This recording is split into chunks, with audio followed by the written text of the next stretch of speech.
The first thing I'm going to be reviewing is, of course, Persona 3 Reload. I started on February 29th, 2024. That was about a year ago. And I ended on November 13th, 2024. Matter of fact, it took 258 days, almost 37 weeks, and around 70% of a year. The difficulty I played it on was Merciless, which is the most difficult mode in the game. And mind you, this is my first Persona game. Right, in terms of playtime, I spent over 100 hours on the base game alone. And for my prior experience with JRPGs, I've played the original Final Fantasy VII, and I've also played many Pokemon games, namely Pokemon Sword and most recently Pokemon Violet. Let's get into the good about this game. As you can hear right now, it's got some banger music. There's great voice acting, and I played on the English dub, and I do not regret it, even though I usually prefer Japanese dub when I'm watching anime and stuff. And the grind was actually made more doable since this is a remake of the original Persona 3. It was a very fun experience, whether it be in the overworld, finding random things. The dialogue options were pretty funny. I think I enjoyed the battling a lot in this game. Of course, this game has beautiful animations, especially the portraits, and without a doubt, I can say that it has an amazing story. I know some people bawled their eyes out. I did get teary-eyed a little bit, but it was enough to make me cry personally. Alright, moving on to the bad stuff. The first bad thing is when I was actually setting up the game, and I was optimizing my settings. It turns out none of it will actually save until you actually play the game, see the opening sequences, and then you save the game. That was a huge turnoff for me because I was like, it's 2024 at the time, and this is a AAA game. This is a remake. The portraits for the characters aren't always representative of what's going on. I can say that because I've actually worked with the portraits in the files themselves, because I've seen it. Just like every single variation, I know there's a lot of detail and thought that goes behind it. When I see a moment, say like the character's angry, right? But then the character will just have a solemn face, or they won't have the most angriest face that they can. And I can also tell, right, by the voice. The character is like screaming or whatever. I'm looking at the portrait, it's just not matching up. Building off of that, the character models, they're not too reactive. For this, I'm not talking about just the portraits, I'm talking about like the actual in-game model of the character, the 3D model. They all have and share like a fixed animation. They can do some certain movements and stuff, right? Whether it be their idle animation or just something that's more animated. Only a few of them get some unique ones. They just look stiff most of the time as well. Some of the enemies that you'll fight are unnecessarily tanky. I don't have a problem with beefy enemies that are hard to kill. I have a problem when the enemy is unkillable or borderline unkillable, or it takes a long time. But at the same time, they can't kill me. I'm not over leveled or anything. There'll be like an odd power spike in the enemies every now and then. It's just a moment where it's like an unstoppable force versus an immovable object. I remember vividly fights can go up to several minutes for like a single enemy, and it's just doing the same thing over and over. Not everything is voiced, and I know this is not the biggest deal. I understand the industry has some trouble with that. Some of the voice lines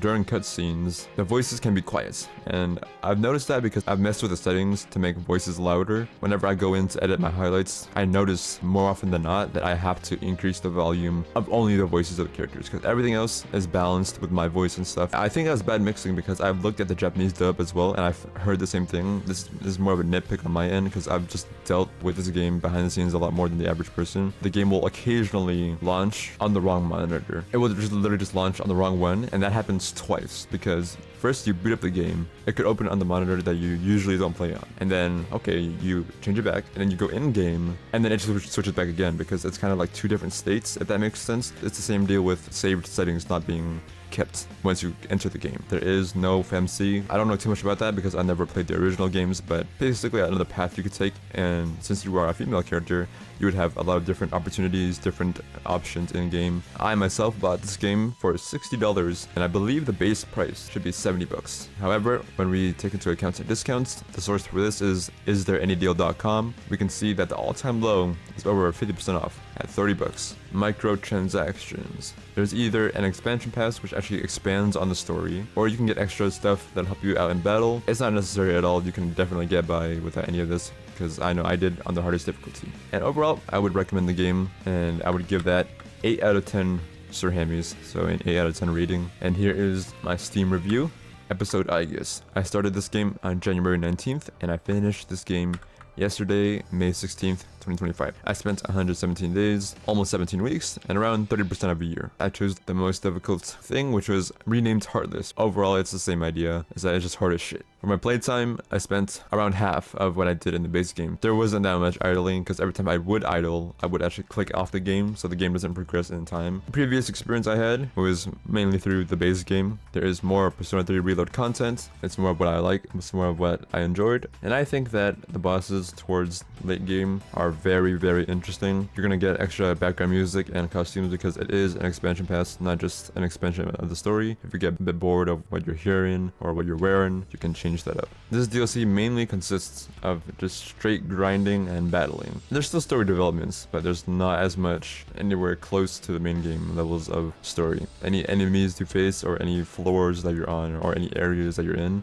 it's all going to be very familiar, very similar. While playing the game, the currency that you have, I found that it's very scarce at the start, and towards the end of the game, I was rolling in dough. I had way too much money and actually nothing to spend it on. There are no social links. For any bonding moments that there are, they aren't really voiced. It's just the standard mutters and grunts that they usually have. Since this DLC requires you to grind a lot and move around a lot, I found that there was a lot of unnecessary movements because the character could have been faster. Every now and then you can teleport to get around, but there's some areas where you actually lose the ability to teleport if you pass it up. If you look at the Steam reviews on this game, you will notice that there are many bad reviews, and it's considered mostly negative on Steam, which is absolutely terrible. That is Overwatch 2 levels of stinky. Most of it is just complaining about the price, which I will get to in a second, but a lot of people agree that this DLC should have been in the base game. That is because the cost is $35, and that is how much I bought it for. Apparently there are some discounts that go to as low as half off. There's not any microtransaction for the microtransaction, and overall I would recommend it